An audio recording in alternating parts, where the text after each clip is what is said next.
할렐루야. 오늘은 주님의 날입니다. 여러분의 삶의 우선순위가 반드시 하나님 전으로 향하는 발걸음이요 주께 예배하는 성도들 되기를 주님 간절히 축원합니다. 하나님 앞에서 말씀과 기도로 시작하는 여러분들을 주의 이름으로 크게 축복합니다.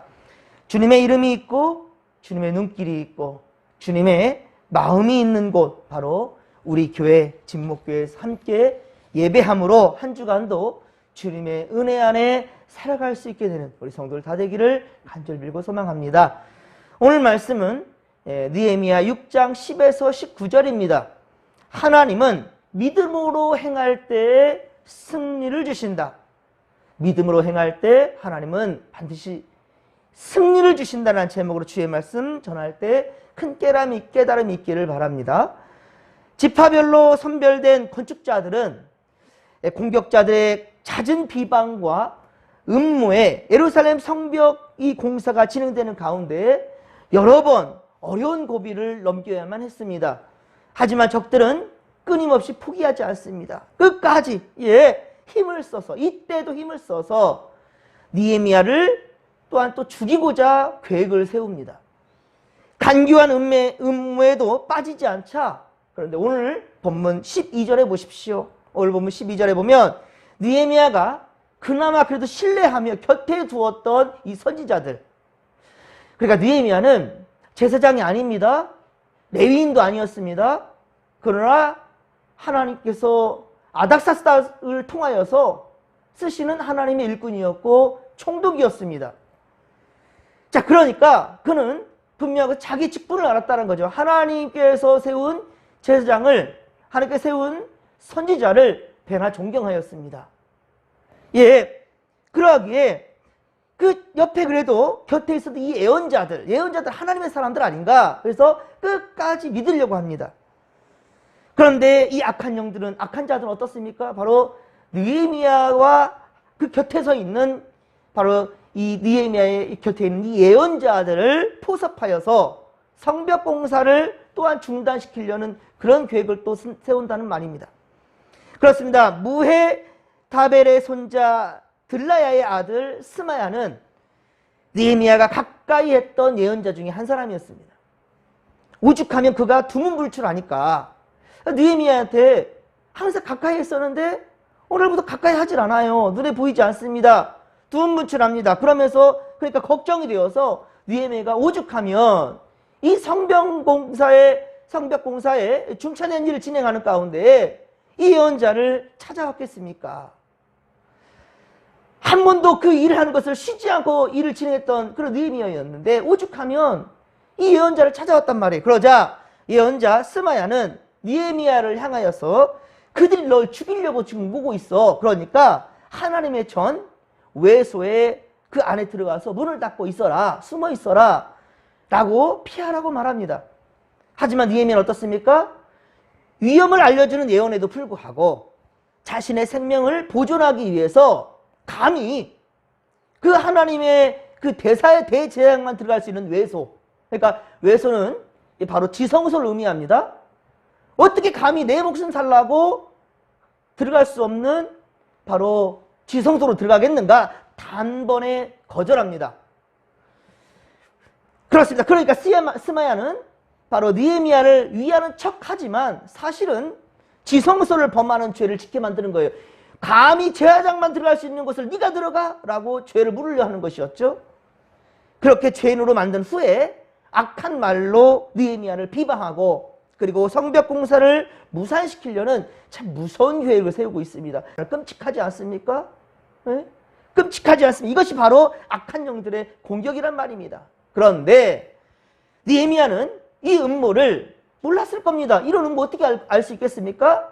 하지만 자기 목숨 살려고 하나님의 질서를 깨트리려 하는 그런 짓을 하지 않으려고 하니까 하나님께서는 바로 깨달음을 주시는 거예요. 네 목숨 죽이려는 것이 바로 네 앞에 있는 예언자라는 거예요. 스마야가라는 것이지. 이것을 느헤미야는 알게 되는 거예요. 결국 스마야가 토비야와 산발랏에게 뇌물을 받고 거짓 예언을 한 사실까지 이제 알게 되죠. 그런데 보십시오. 이러한 사실까지 알았을 때, 자, 우리가 또 오늘 중요한 것은 느헤미야 이래서 좋아요. 참 느헤미야가 얼마나 훌륭한 사람인지. 느헤미야는 이때 이 상황을 알았을 때 모멸감을 느꼈겠지요. 허탈감이 있었겠지요. 성벽 공사를 진행 중에 두문불출한 스마야 너를 만나러 왔는데 그런데 나를 배신해? 이것을 알았을 때 얼마나 그 자기감도 컸겠습니까? 당장이라도 바사왕 아닥사스다 왕의 그 이름으로 그 권세로 모두를 처단할 수도 있었을 것입니다. 그리고 바로 바사국에 보고도 했을 것입니다. 총독으로서 저들의 죄를 물어서 직접 처단할 수도 있는 그 권세와 능력이 느헤미야는 있었다니까요. 그러나 오늘 보면 14절에 보십시오. 느헤미야는 도비야와 산발락과 여선지 노아디아와 남은 선지자들이 모두 한 통속이 되어가지고 자신을 두렵게 하고자 작당한 사실을 알았지만 그가 행한 것은 어떻습니까?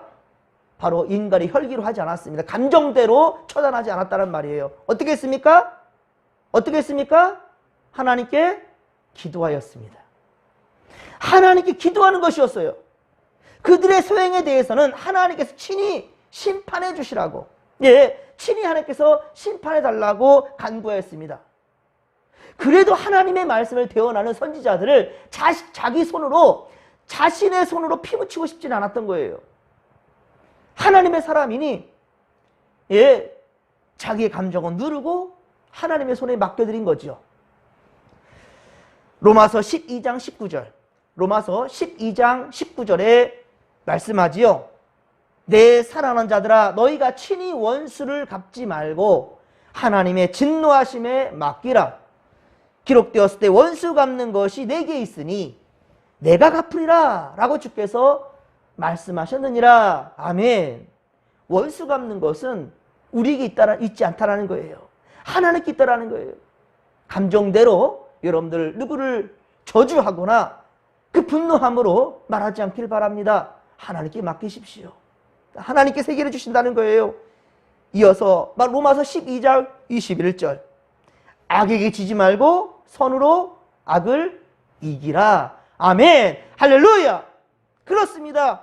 우리가 악에게 지지 말고 악을 이길 수 있는 것은 오직 선이라는 거예요.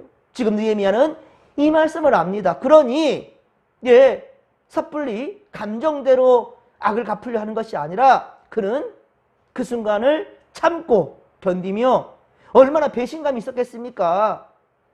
나는 이 선지자들 믿었는데 그래도 하나님의 사람들이라고 존대해 주었는데 그런데 저들은 나를 죽이려고 작당하고 있어요. 이것을 알았을 때 특히나 나를 죄로 몰아가려고 감히 제사장만 들어갈 수 있는 외소, 지성소로 몰아가려고 해? 얼마나 기가 찼겠습니까? 하지만 하나님께 맡겼다라는 거예요. 느헤미야는 하나님의 심판에 맡기고 자신은 성벽 건축의 일을 계속해서 이어가고자 합니다. 그리고 드디어 15절에 보면, 오늘 보면 15절에 보면 52일 만에 성벽이 완공되는 것을 보게 됩니다.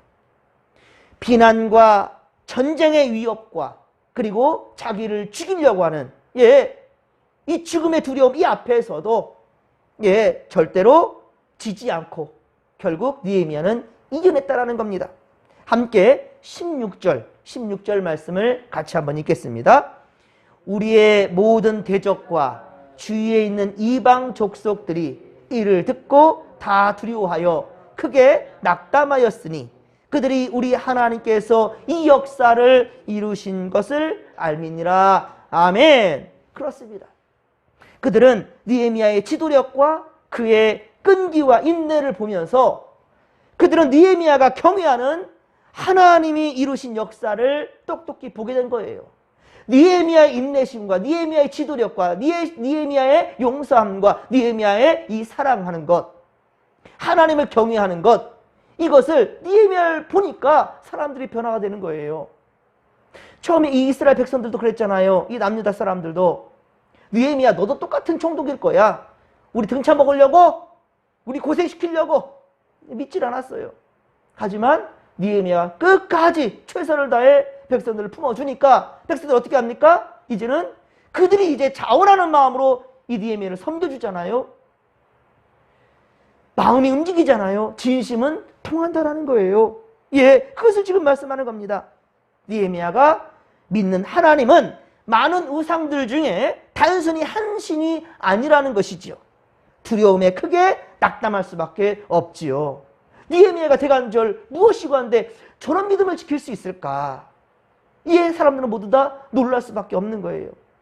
여러분, 좋은 일이 진행되면 반드시 악한 영들이 가만히 있지는 않습니다. 여러분들 믿음을 잘 지키려고 하잖아요? 반드시 시험이 옵니다. 예, 어김없습니다. 좋은 일이 있으면 여러분들 잘 돼가면 이 악한 영들은 배 아파서 가만두질 않아요. 특히나 믿는 자들이 꼬꾸라지는 것을 어떻습니까? 많은 사람들이 보고 비방하게 되겠죠. 다 어쩔 수 없다니까. 하나님 믿는 거 다 쓸데없는 일이라니까. 이렇게 말하게 되면서 많은 자들이 하나님부터 등을 돌려버리고 구원의 길이 아니라 멸망의 길로 가는 거예요. 여러분들 정신 바짝 차리십시오. 끝까지 믿음 잃지 마십시오. 굳건한 믿음, 코람되어 하나님 앞에 정직한 믿음으로만 여러분들 주님 그만 되었다 할 때까지 최선을 다해 그 길을 걸어가기를 주님의 간절히 축원합니다. 그러나 도비아는 어떻습니까? 마지막 순간까지 포기하지 않습니다. 이 니에미아가 이렇게 많은 이들에게 감동되는 그 순간인데도 불구하고 니에미아를 방해하고자 합니다. 니에미아는 성벽 건축에 목숨을 걸었건만 암몬 사람 도비아는 사마리아 총독 호론 사람 산발랏의 이 종으로서 최선을 다하여서 성벽 건축의 방해에 인생을 걸고자 합니다. 니에미아는 하나님의 사명을 감당하는데 목숨을 거는데, 그러나 산발랏 같은 그런 사람은 오히려 성벽 건축 방해에 인생을 걸고 있다는 거예요. 17에서 18절에 보듯이 유다 귀족들과 동맹한 자가 많아서 서로 편지를 주고받습니다. 그렇게 내통하고 있다는 거예요. 그리고 이들과 혼인관계를 맺어가고 있습니다. 유다 귀족들은 또 정신을 못 차리고 있는 거예요. 여러분들 보셨지만 에스라 우리 10장에서 보았을 때, 우리 앞서 우리가 에스라 말씀을 보았잖아요. 에스라 10장에서 어떤 일이 있었습니까? 2차 포로 귀환 때 무너진 영성을 회복시키고자 어떻게 했습니까? 이방 여인들과 결혼한 것들, 그렇죠? 이방 여인들과 결혼한 이런 부분에 대해서 철저히 회개하면서 결국은 그 아내들을, 그 처자식들을 다 그들의 고향으로 돌려보내잖아요. 이 가슴 아픈 일을 겪었음에도 또다시 하나님 앞에 악한 짓을 하고 있는 겁니다. 오늘 보면 19절에 보면 결국 도비아가 선행을 한 것처럼, 도비아가 오히려 선행을 한 것처럼 포장하여서 느헤미야를 두렵게 하였다라고 재차 그렇게 거론하고 있습니다. 그렇습니다. 대적자들은 하나님의 사람들로 하여금 죄를 범하도록 하고 있어요. 그리고 주변 사람들에게 접근하여 불신과 분열을 조장하고 있다는 말입니다. 사랑하는 성도 여러분, 느헤미야처럼 오직 하나님께로만 집중할 때에 결국 성벽이 완공된 것처럼 여러분, 우리도 어려운 일을 당할 때 우리의 믿음은 비록 적을 수 있으나 그러나 피할 길을 내어주시며 반드시 그 시험 우리가 이겨낼 수 있도록, 그 사명을 온전히 감당할 수 있도록 오직 주님만 의지하며 담대히 나아가십시다. 사랑하는 성도 여러분, 당장 바꿀 수 없는 여건을 탓하기보다는 지금 당장 어떻게 바꿀 수 없다, 이런 상황 가운데에서 여러분들 스스로 자책하거나 하나님 원망하기보다는요, 현재보다 더 나은 내일을 위해서 그럼 내가 지금 당장 해야 될 것은 무엇인가? 내가 해야 될 것은 무엇인가? 이것을 고민하시기 바랍니다. 그것도 하나님이라면, 우리 주님이라면 어떻게 하셨을까? 아까 말씀드렸지만 느헤미야는 예언자들을 믿었잖아요. 하나님의 사람이니까 어찌 거짓일 수 있을까? 하나님의 사람이니까 느헤미야는 그들을 믿었어요. 그런데 그들은 어떻습니까? 뇌물을 받고 작당 모임을 하며 느헤미야를 죽이려고 들잖아요. 그리고 없던 죄도 만들어 버리려고 그렇게 대시당에 들어가야만 하는 그러한 외소, 그런 지성소로 들어가게끔 만들어서 생각하는 척 하고 있어요. 생각하기는요, 죽이려고 들고 있으면서. 이때 느헤미야의 여러분들 그 분노, 그 배신감을 생각해 보란 말입니다. 하지만 느헤미야는 어땠습니까? 기도했다라는 거예요. 절대로 그들의 그 악행에 대해서 악으로 갚지 않았다라는 거예요. 14절 하반절 보십시오. 그 남은 선지자들 곧 나를 두렵게 하고자 한 자들의 소행을 기억하옵소서. 기억하기는 자기가 가서 처단하면 되는 거지. 그런 능력이 지금 느헤미야는 있어요. 총독입니다. 그런데 어떻게 하라고요? 그들을 기억하소서. 그러니까 하나님의 처분에 맡기겠나이다. 하나님이 하십시오. 지금 당장 그 분노함으로 일을 끝내면 될 것을 그렇게 하지 않고 있다는 거예요. 아시겠습니까? 사랑하는 성도 여러분, 기도하십시다. 기도 외에는 어떠한 이런 유가 나갈 수가 없느니라. 할렐루야! 모든 상황 가운데 여러분들 심장이 벌렁벌렁 뛰는 상황, 이해할 수 없는 상황, 억울한 상황, 하나님 왜 이러십니까? 막 주님께 대해서 삿대질을 하고 싶을 그런 상황 가운데 처했을 때, 그때가 바로 기도할 때입니다. 그때가 바로 악한 영들이 기뻐하려고 손뼉 치려고 하는 그런 순간이에요. 어찌 그들의 의도에 넘어가려 하시렵니까? 여러분들 이겨내십시오. 최후 승리를 주께서 반드시 우리에게 허락해 주신다는 사실을 믿으시기 바랍니다. 오늘은 주님의 날입니다. 온 성도들 주의 전에 오르십시다. 틀림없이 오늘도 주의 전에 오는 것을 방해하는 작전을 그들은 펼 것입니다. 하지만 오직 코람데요 하나님 앞에서 오직 믿는 자의 그 본분을 다하려고 하는 그 믿음을 굳게 지켜가며 승리를 주시는 주님을 향해 한 발짝 더 나아가십시다. 주께서 오늘도 우리와 함께 하실 것입니다. 주여 삼창 부르며 기도하며 나갑니다. 주여, 주여, 주여. 살아계신 하나님 아버지, 고맙고 감사를 드립니다. 세상은 점점 더 어두워져만 가고 있습니다. 하나님 아버지요, 우리를 어떻게든지 넘어뜨리려고 하는 악한 영들의 괴계는 아버지 끊임없이 우리를 공격해오고 있습니다. 하나님 아버지, 오늘 하나님 아버지 느헤미야를 통하여서 우리 아버지 깨달은 바는 아버지 자신이 믿었던 그런 선지자들, 예언자들조차도 자신을 죽이려고 같이 뇌물을 받아먹고 아버지 이렇게 악을 꾀하고 있다는 사실, 그것을 알게 되었지만 그럼에도 느헤미야는 악을 악으로 갚지 아니하고 그 모든 처분을 하나님께 맡기고 있는 것을 봅니다. 하나님, 우리에게도 항상 좋은 것을 주시려고 하시는 주님이시고 믿음대로 살려고 최선을 다하려고 그렇게 하는 우리에게 좋은 일이 생기면 참 감사할 일이지만은 악한 자들의 공격을 받게 되고 또 우리를 아파하고 씨름하며 눈물 짓게 될 때가 또 있습니다. 하지만 주여, 그때에도 우리는 마지막까지 주님을 의지할 수 있는 그 믿음이 우리 가운데 있게 하여 주시옵기를 원합니다. 느헤미야처럼 참고 인내하며 모든 처분은 하나님께 맡기고 아버지 그가 선으로 행함으로 말미암아 우리 많은 백성들의 호응을 얻게 되고 신뢰를 얻게 되며 마음을 얻게 되었습니다. 하나님 아버지요, 우리도 세상을 이길 힘은 오직 예수 그리스도를 믿는 믿음이며 이 믿음이야말로 용서고 화해고 하나님 아버지요 관용이라는 것을 지금 오늘 말씀을 통해서 또 깨닫게 됩니다. 하나님이요, 우리와 함께 하시사 우리를 통해서 하나님 영광 나타내 주시옵시고 주님 복 주시옵소서. 오늘 주님의 날 온 성도들이 함께 주의 전에 올라 주님을 예비하며 주님을 찬양하기를 원하오니 우리 마음 주님 지켜 주시옵소서. 함께하여 주옵소서. 함께하여 주옵소서.